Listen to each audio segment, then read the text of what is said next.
Bismillahirrahmanirrahim. Assalamualaikum warahmatullahi wabarakatuh. Alhamdulillah hamdan katsiran thayyiban mubarakan fihi kama yuhibbu rabbuna wa yarda. Ashhadu an la ilaha illallah wahdahu la syarika lah wa ashhadu anna Muhammadan abduhu wa rasuluh sallallahu alaihi wa ala alihi wa sallam, amma ba'd. Ma'asyiral ikhwah, kita melangsungkan membaca tafsir Sa'di. Kita masih dalam surat Fussilat dan kita masuk pada ayat yang ke-50. Qala Allahu 'azza wa jalla fi kitabih: وَلَئِنْ أَذَقْنَاهُ رَحْمَةً مِنَّا مِنْ بَعْدِ ضَرَّاءَ مَسَّتْهُ لَيَقُولَنَّ هَذَا لِي وَمَا أَظُنُّ السَّاعَةَ قَائِمَةً وَلَئِنْ رُجِعْتُ إِلَى رَبِّي إِنَّ لِي عِنْدَهُ لَلْحُسْنَى فَلَنُنَبِّئَنَّ الَّذِينَ كَفَرُوا بِمَا عَمِلُوا وَلَنُذِيقَنَّهُمْ مِنْ عَذَابٍ غَلِيظٍ. Allah Azza wa Jalla menyambung penjelasannya tentang sifat yang melekat pada diri manusia. Apa kata Allah Azza wa Jalla? Dan jika kami memberikan atau merasakan rahmat dari kami kepada manusia itu setelah min ba'di dharra'i massathu, setelah menimpanya malapetaka, diganti oleh Allah Azza wa Jalla dengan rahmatnya. Apa celotehan manusia itu? La yaqulanna hadza li. Maka manusia itu benar-benar akan mengatakan, ini milikku. Maknanya aku pantas untuk mendapatkannya. Coba. Setelah malapetaka itu hilang, sakit, kemudian dia kembali sehat, ternyata manusia itu mengungkapkan demikian di hadapan Allah. Ini adalah milikku. Maknanya aku pantas untuk mendapatkannya. Dan dia mengatakan, wa ma adhunnu sa'ata qa'imatan. Dan aku tidak yakin hari kiamat itu akan terjadi. Wala irruji'tu ila rabbi. Dan kalaupun aku dikembalikan kepada Rabbku, innali indahu lal husna, sesungguhnya aku mendapatkan di sisinya kebaikan. Coba, sudah kafir tapi masih beranggap demikian. Kalaupun aku akan dikembalikan kepada Rabbku, aku akan dapat balasan yang baik. Aku akan memperoleh kebaikan. Apa kata Allah Azza wa Jalla? فَلَنُنَبِّئَنَّ الَّذِينَ كَفَرُوا بِمَا عَمِلُوا. Kata Allah Azza wa Jalla, kami benar-benar akan memberitakan kepada orang-orang yang kufur dengan apa yang mereka telah perbuat.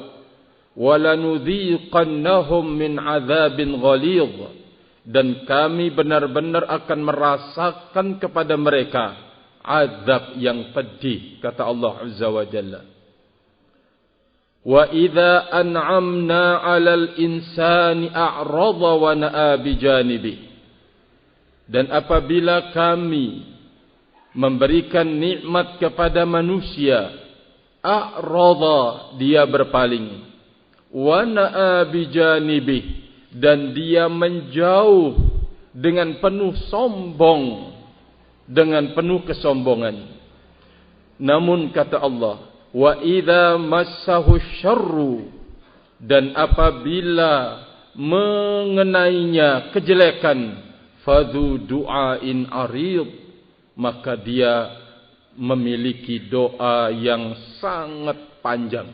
Wah, doanya luar biasa.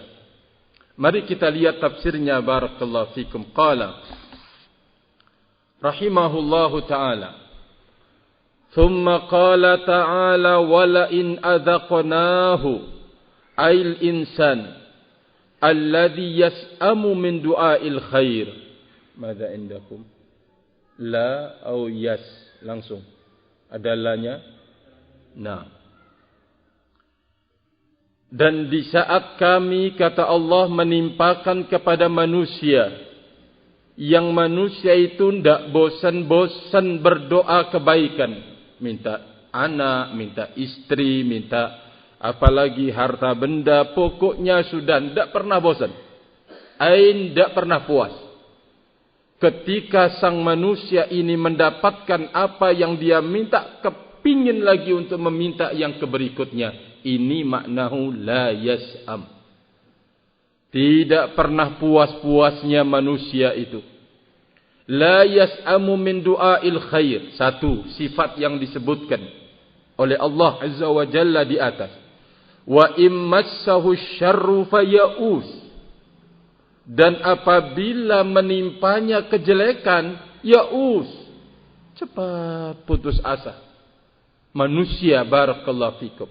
Nah, kata Allah Azza wa Jalla, di saat kami berikan kepadanya rahmatan minna, yaitu kami berikan kepadanya rahmat, ba'da dzalika syarril ladzi asabahu, yaitu setelah kejelekan yang menimpanya, bi an afahu Allahu min maradhihi, dengan Allah memberikan kesembuhan dari sakitnya. Au aghnahu min faqrihi, atau Allah memberikan kecukupan dari kefakirannya. Fa innahu la yashkurullaha ta'ala, maka dia tidak mau berterima kasih kepada Allah. Bal yabghi, bahkan dia melampaui batas. Zalim. Wa yatgha, melampaui batas. Yabghi, zalim, kemudian melampaui batas. Wa yaqul, dan manusia itu berkata, ini tabiatnya, hadza li, ini milikku. Ai atani li anni lahu ahlun, aku diberikan ini karena memang aku adalah orang yang pemiliknya. Wa ana mustahiqqun lahu, aku pantas untuk mendapatkannya. Coba, baru saja dia sakit, hilang. Baru saja dia fakir, setelah Allah gantikan kefakirannya, mulai ada kemudahan, hilang. Ya, dia tidak bersyukur kepada Allah. Sudah lewat pembahasannya, beliau menjelaskan bahwa manusia itu tertobeat dengan sifat tidak punya sabar, tidak punya jalat. Jalat itu artinya kemauan, kuat keinginan untuk berbuat, untuk berkarya. Barakallahu fikum, tidak berani. Sifat manusia yang disebutkan. Oleh karena itu beliau menekankan di atas, tidak ada yang akan bisa lepas dari sifat dan tabiat ini kecuali orang yang Allah pindahkan kepada sifat yang lebih sempurna. Merekalah orang-orang yang beriman kepada Allah. Merekalah orang-orang yang beramal saleh. Sekarang bentuk keangkuhan dan kesombongan manusia itu, ketika diganti dan ditukar oleh Allah Azza wa Jalla, kesengsaraan hidup menjadi kemudahan, kefakiran menjadi kaya, sakit menjadi sehat. Ternyata dia mengatakan, ini milikku. Aku memang jadi pemiliknya dan aku pantas untuk mendapatkannya. Dia sombong. Wa ma adhunnu sa'ata qa'imah. Aku tidak percaya hari kiamat itu akan terjadi. Coba. Wa hadza inkarun minhu lil ba'ts. Ini adalah bentuk pengingkaran terhadap adanya hari kebangkitan. Wa kufrun lin ni'mati war rahmati. Sebagai bentuk kekufuran terhadap nikmat Allah dan rahmat Allah Subhanahu wa taala allati adzaqaha Allahu lah, yang Allah telah rasakan berikan kepadanya. Berikutnya bentuk keangkuhannya, wala in ruji'tu ila rabbi innali indahu lal husna. Kalau aku dikembalikan kepada Rabbku, aku akan mendapatkan kebaikan di sisinya. Ai ala takdir ityanis sa'ah. Kalau hari kiamat itu benar-benar datang. Karena mereka mengingkari. Kalau ternyata pun benar datang hari kiamat, maka telah disiapkan buatku kebaikan di sisinya. Allahu Akbar. Wa anni sa'arji'u ila rabbi. Dan dengan takdiran bahwa aku akan kembali kepada Rabbku. Jika aku kembali kepada Rabbku, innali indahu lal husna. Sesungguhnya aku punya nilai kebaikan di sisinya. Aku akan mendapatkannya. Allahu Akbar. Fakama hasalat lin ni'matu fid dunya, fa innahu satahsulu li fil akhirah. Sebagaimana nikmat itu terwujud buatku di dunia, maka juga nikmat itu akan terwujud buatku di akhirat. Apa kata Imam As-Sa'di? Ucapan ini, wa hadza min a'zamil jur'ati wal qawli 'ala Allah bila ilmin. Ini termasuk dari sebesar-besar sikap berani, a'zam, wal qaul, dan ucapan tentang Allah tanpa dasar ilmu. Dia menyangka, barakallahu fikum, dengan penuh kesombongan dan keangkuhan. Jadi, apa katanya, kalau diganti dari malapetaka kepada oh ini memang pantas, aku pemiliknya. Aku yang berhak untuk mendapatkannya. Kalau nanti aku kembali kepada Rabbku, aku telah disiapkan yang baik di sisinya. Maka ucapan ini adalah sikap keberanian yang tinggi terhadap Allah Azza wa Jalla. Dan ucapan tentang Allah tanpa dasar ilmu. Falihadza tawa'adahu biqauli. Berdasarkan inilah Allah mengancamnya dengan firman-Nya. Falanunabbi annal ladzina kafaru bima amilu. Maka kami akan benar-benar memberitakan, menginformasikan kepada orang-orang kafir bima amilu, atas dasar apa yang mereka telah lakukan. Walanudhiqannahum min azabin ghalid, ay syadidun jidda. Dan kami akan merasakan kepada mereka azab yang sangat pedih, kata Allah Subhanahu wa taala. Ini masih berbicara tentang tabiatnya manusia. Akan disebutkan oleh beliau di akhir, tidak ada yang akan selamat kecuali orang yang mendapatkan petunjuk. Kemudian kita langsungkan kepada tafsir ayat 51. Wa idza an'amna 'alal insani bi sihhatin aw rizqin aw ghairihima a'rada an rabbihi wa an syukrihi. Apabila kami berikan nikmat kepada manusia, nikmat kesehatan atau rezeki atau selain keduanya,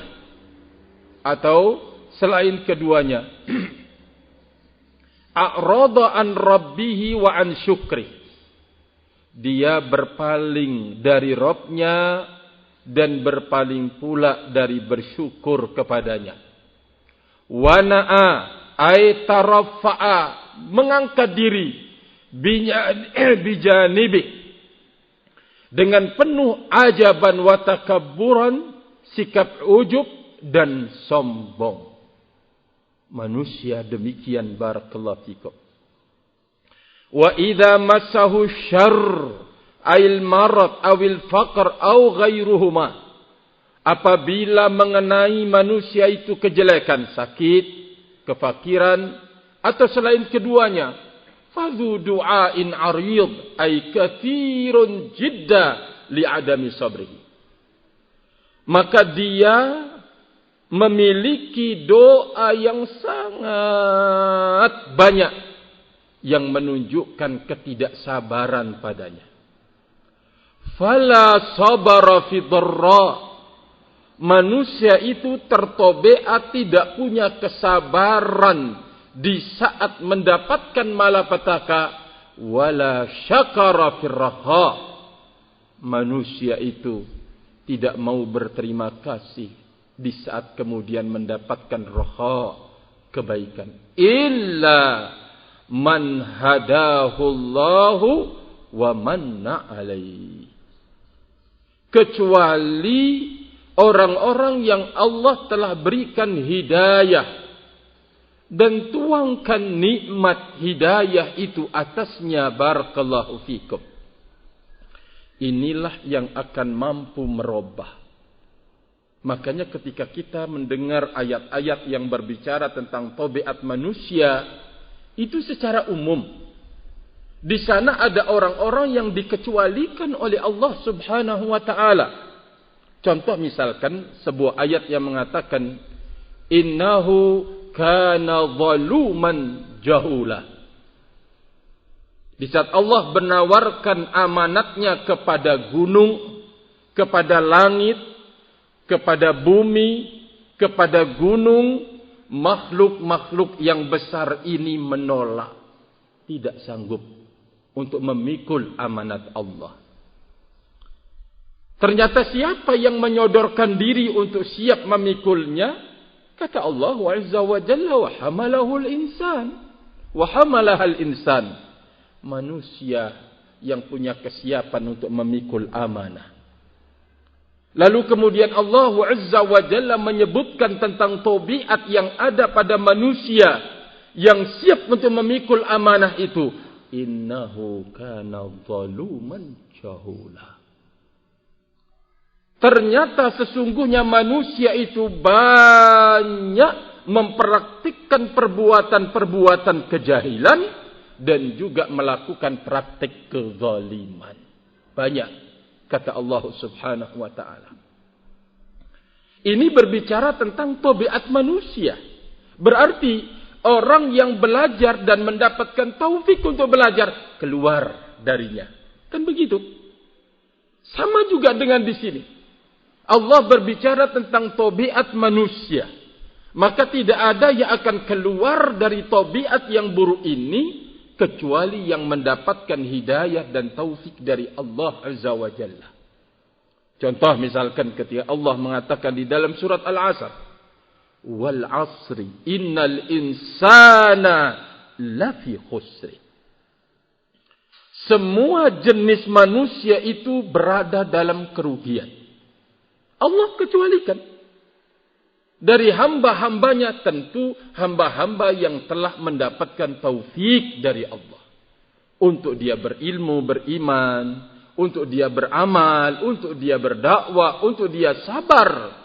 Itu adalah sebuah taufik dari Allah Subhanahu wa ta'ala. Barakallahu fikum. Terkadang kan orang untuk menjatuhkan, menjelekkan seseorang dipakai ayat-ayat yang bersifat umum. Padahal di sana ada kekhususan-kekhususan yang mengangkat martabat manusia. Contoh, yarfa'illahu alladhina amanu minkum walladhina utul ilma darajat. Allah mengangkat orang-orang yang beriman dan yang diberikan ilmu ke beberapa derajat. Kalau jahil yang dipraktikkan tidak mungkin diangkat. Kalau zalim, kezaliman yang diperbuat tidak mungkin akan diangkat oleh Allah. Berarti kan ini pengecualian dari Allah Azza wa Jalla. Orang akan bisa keluar dari sifat kebodohan. Orang akan bisa lepas dan bebas dari sifat kezaliman yang melekat pada dirinya apabila dia belajar ilmu agama. Lalu dia amalkan dan praktikkan ilmu agama itu. Karena jelas ilmu agama akan mengajarkan seseorang.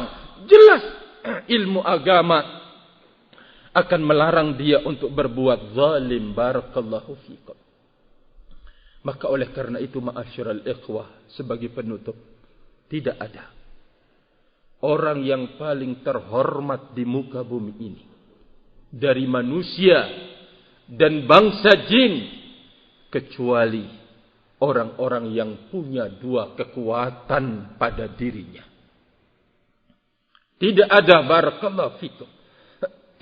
Kekuatan apa itu? Disebutkan oleh Allah Azza wa Jalla di dalam surat Al-Fatihah dan disebutkan juga di dalam surat Al-Imran. Kekuatan itu adalah satu, kuwatun ilmiyah. Kekuatan ilmu yang dimiliki oleh seseorang. Dan yang kedua adalah kuwatun amaliyah. Kekuatan amal yang dimiliki oleh seseorang. Barakallahu fikum. Atas dasar dua kekuatan inilah menjadi jurang pembeda dan pemisah dengan generasi pertama terbaik umat ini. Itu juga yang menjadi jurang pemisah kekuatan ini dengan generasi setelahnya. Terus. Menjadi sebuah nikmat dari Allah. Di saat kita berupaya dan berusaha di dalam hidup ini, belajar dua kekuatan ini. Kita belajar ilmu dan belajar untuk beramal. Allah sebutkan di dalam surat Al-Fatihah, seperti yang dijelaskan oleh Imam Ibnul Qayyim rahimahullahu ta'ala di dalam kitab Al-Fawaid. Allah Azza wa Jalla mengatakan di dalam surat Al-Imran, Syahidallahu annahu la ilaha illahu wal malaikatu wa ulul ilmi qa'iman bil qisti. Allah telah bersaksi terhadap kalimat la ilaha illallah. Agungnya yang bersaksi berarti agungnya kalimat yang dipersaksikan, yaitu kalimat la ilaha illallah. Kalau kalimat yang dipersaksikan ini adalah kalimat yang agung, berarti yang terlibat di dalamnya setelah Allah Azza wa Jalla yang maha segala-galanya, berarti yang terlibat di dalam memberikan persaksian terhadap kalimat la ilaha illallah ini adalah orang-orang besar, orang-orang agung, orang-orang mulia. Siapa dia?